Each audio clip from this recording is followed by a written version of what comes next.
So first of all, thank you water parks for being deceivingly fun to work at. Because in reality, it sucks. Because at first, working as a lifeguard all summer seems like it'd be the greatest job ever. Because you just get to sit back, relax, and enjoy the sun. Well, not exactly. The thought never crossed my mind that I might actually have to jump in the water and save someone's life at a theme park where the deepest water is only 3.5 feet. But it turns out people who are a minimum 4.5 feet tall still find a way to drown. Apparently, it's a daily occurrence. Let's face it, nobody takes this job to have the thrill of saving people's lives. You take the job to pick up chicks. One of the things that really annoyed me about this job was that the managers would throw baby dolls into the water to make sure I'm paying attention or something. I was just trying to enjoy my job, and that's a really big inconvenience. Mainly because if you don't save the baby, you have to go back to a week of training, and nobody wants that. How am I supposed to pick up chicks there? All the trainees were dudes. It was never a problem for me though, because I was always laser focused on protecting the lives of the innocent.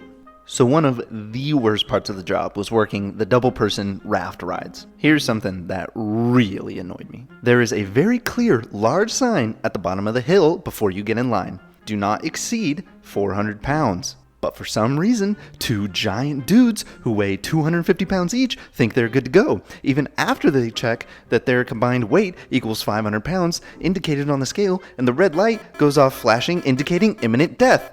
Regardless of all the signs, they wait in line for probably an hour or two, and finally get to the top, just for me to tell them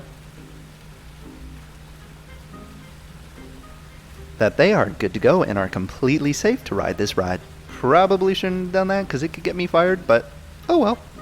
Then there was this one time something happened and it made me question how I got certified in the first place.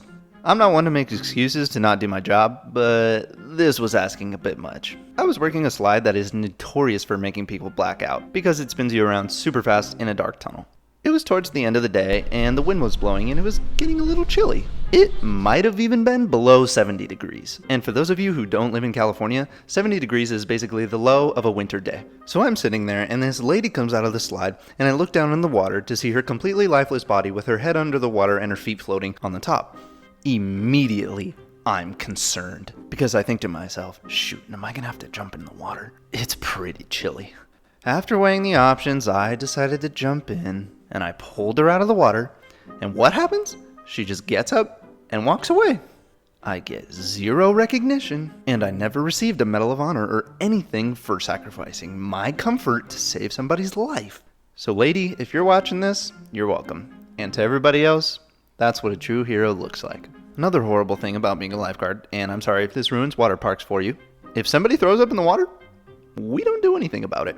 They let the filters clean it up, so as everyone swims around it, we just get to watch it float by. One great thing, on the other hand, is that if a kid goes number 2 in the pool, the lifeguards get a 45-minute break, with no guests on that slider pool before it's totally clean, and we let everyone back in the water. Thanks, number 2. The best part of the job by far is getting to test the slides at the beginning of the day to ensure that no serious bodily harm or possible death comes to the guests. So they send us to ensure that if someone did die, it wasn't a valuable customer. So all in all, lifeguarding is a fantastic job. I got so many girls' numbers, you can count them on one hand.